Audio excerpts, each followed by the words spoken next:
Hello everyone, welcome back to a new session on the phylum Hemichordata, where we will be discussing on Balanoglossus. Balanoglossus, it comes under phylum Hemichordata, class Enteroneusta, family Trichoderidae, and the genus Balanoglossus. Like every hemichordate, Balanoglossus is a marine animal occurring in almost all parts of the world. It lives in shallow coastal waters in U-shaped burrows in the bottom sand.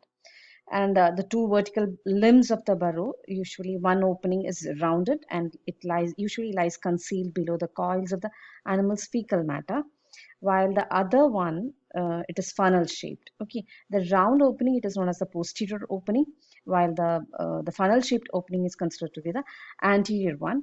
And the what you call the walls of the burrow, it is usually made smoothened with the help of, or it is the sand particles, it is being bound together with the help of the secretion of the mucus secreted by the animal. It binds together the lining sand particles of the burrow, and it makes it smooth and the thin tube. Okay, so it is the Balanoglossus, it is otherwise known as tongue worm or acorn worm because of the very specific proboscis. Okay, the body structure, if you the morphology, if you look into the body of Balanoglossus, it is worm-like, it is cylindrical, bilaterally symmetrical, and elongated, as you can see here, the image of the uh, organism. Okay, and the body is uniformly ciliated without an exoskeleton or external appendages, and the whole body is divided into mainly three parts. It is tripartite: proboscis, the collar, and the rest part comes under the trunk. Okay, the proboscis, collar, and the trunk region. Okay, the proboscis, it constitutes the anterior-most part of the body. It's short, conical, and circular in cross section. It bears mid-dorsally at its base a proboscis pore through which the coelomic cavity, the proboscis, the coelomic cavity, it communicates with the exterior. Okay, and posteriorly, the proboscis, it narrows down into a slender proboscis stalk, which remain attached to and surrounded by the anterior part of the collar. Okay, so here it is not seen visible clearly, but here it narrows down and it forms a stalk-like structure, the proboscis stalk. It actually fits into, it is actually encircled by the anterior portion of the collar. Okay, and the proboscis of the organism, it appears as a tongue-like projection, and hence it is referred as a tongue worm. Okay, now we can see that the proboscis, it also contains many other structures. It is We can see that it contains a diverticulum, a buccal diverticulum or stomodial diverticulum. It is known as a stomachode. Okay. Apart from that, it also bears one or two openings at its base, and water enters through these openings. As already mentioned, the proboscis, the posterior part of the proboscis, it communicates with the external medium through proboscis pores, isn't it? So through that, the water enters and makes the proboscis turgid, and as so it is actually the burrows where the Balanoglossus is found, it is actually made by themselves. It is self-excavated burrow. Okay, and this is done with the help of the trunk.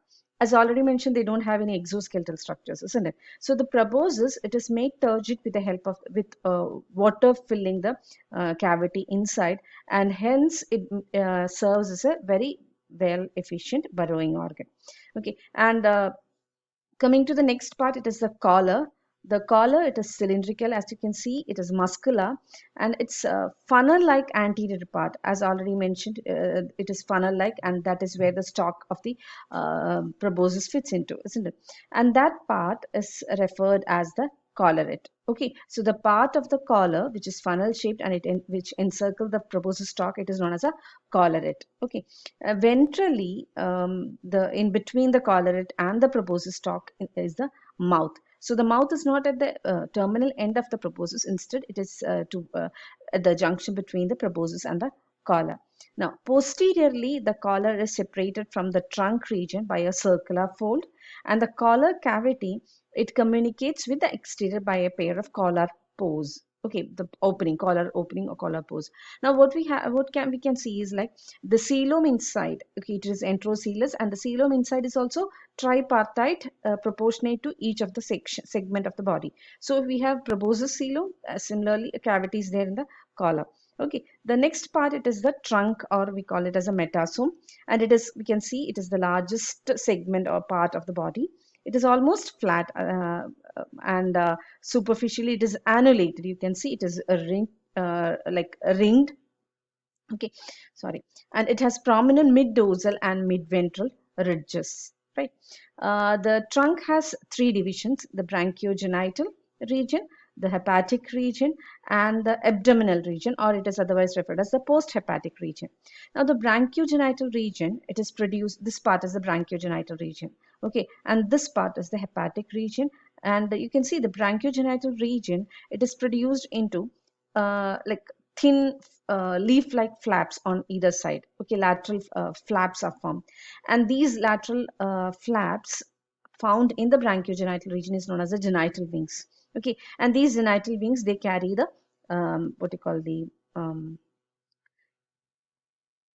gonads. Okay, it's not visible over here. Okay, so it genital wings, it carry the gonads. Now dorsally on either side of the anterior part of the branchial region or the branchiogenital region, uh, there are longitude, here you can see the pores. Okay, so on either side you can see a row of gill pores.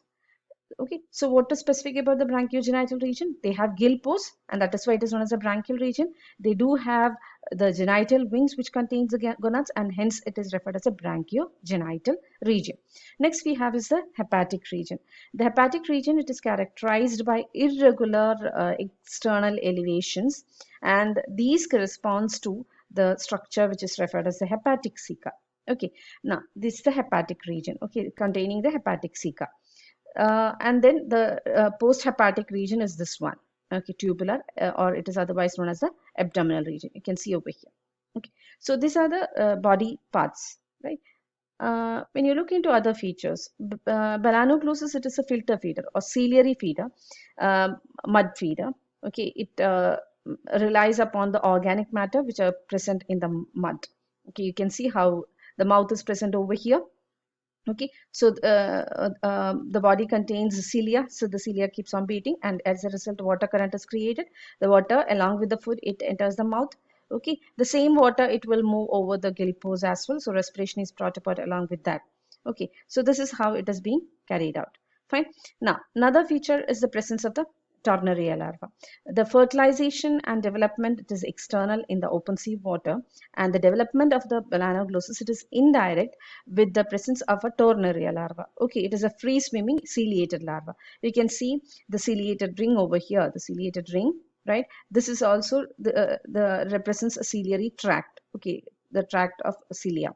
Okay, so this is the free swimming Tornaria larva, and you can see this is almost similar to the early Bipineria larva of the echinoderms. Okay, the fully formed Tornaria larva, it is oval and with an apical ciliary organ, and well developed. You can see the digestive tract, it is well developed. Definite ciliary bands are present, ciliary tracts are there, right? The apical organ, it consists of an apical plate and a tuft of sensory cilia, then a pair of eye spot, I mean, sorry, what you call ocelli, all right? So all these structures are present in the larval stage itself. The ciliary bands, if you see, it can be a pre-oral ciliary band and the post-oral ciliary band. That is depending upon its position, the name comes. Okay. So this is the Tornaria. It is a free swimming planktonic larva, and when it is it is ready to metamorphose, it sinks to the bottom, elongates in size, and undergoes metamorphosis, and then transforms into an adult which is burrowing. Okay, so this is about the Balanoglossus. Fine, thank you.